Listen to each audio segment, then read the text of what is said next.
Let's talk about episode 1 of things I thought would kill me. Things I thought I wouldn't survive, of things I thought would kill me. Trust me. See, there was a time I just got out of secondary school. Then everything about me was all about school. I didn't have no other plans. It was, I just want to go to school. I want to be a graduate. I don't know, but I just want to go to school.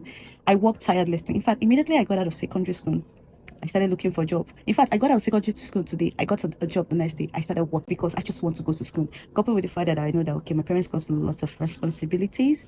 I've got siblings. I've got younger siblings. And so I just wanted to reduce the workload on them. And so I was working tirelessly. And then I saved up. I saved up to write a jam exam. And guess what? I traveled to a different state. I traveled to a different state. I was in Lagos. Then I traveled to Imo State. Yes, Imo State to write the exam. I traveled to Imo. I don't know why that happened. Why did I travel to a different state? I don't really know. Maybe I paid late or something happened, but I traveled to a different state. Oh yeah, I remember.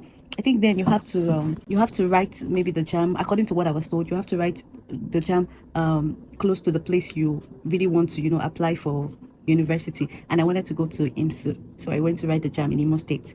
And so when I got to the village after writing it, my daddy and my mommy's village are very close. So I had to travel to my mommy's place to see my grandmom. And then I had an uncle who's been like, oh, you've not seen me for a while. At least since you are in Imo State, just come to Bayelsa and spend at least 2 to 3 days with us so that you get to know, all your other cousins and uncles you don't know.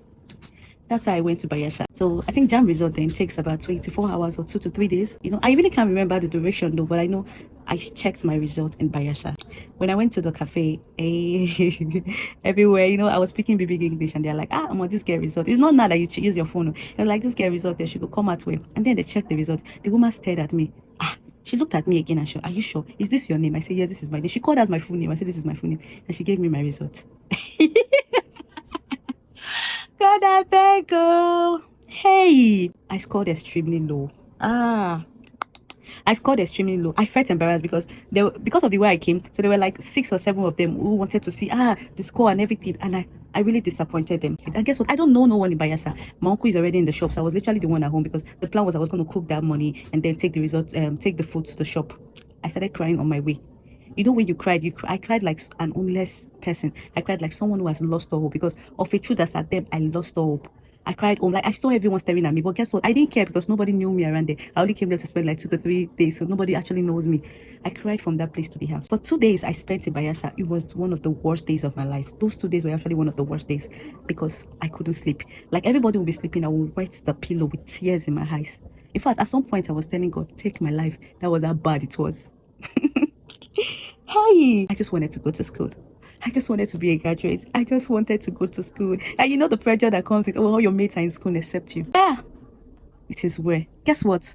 It's been years upon years upon years. It's been years now. I am happy. God has redeemed everything I've lost. Not everything though, but at least I am still living.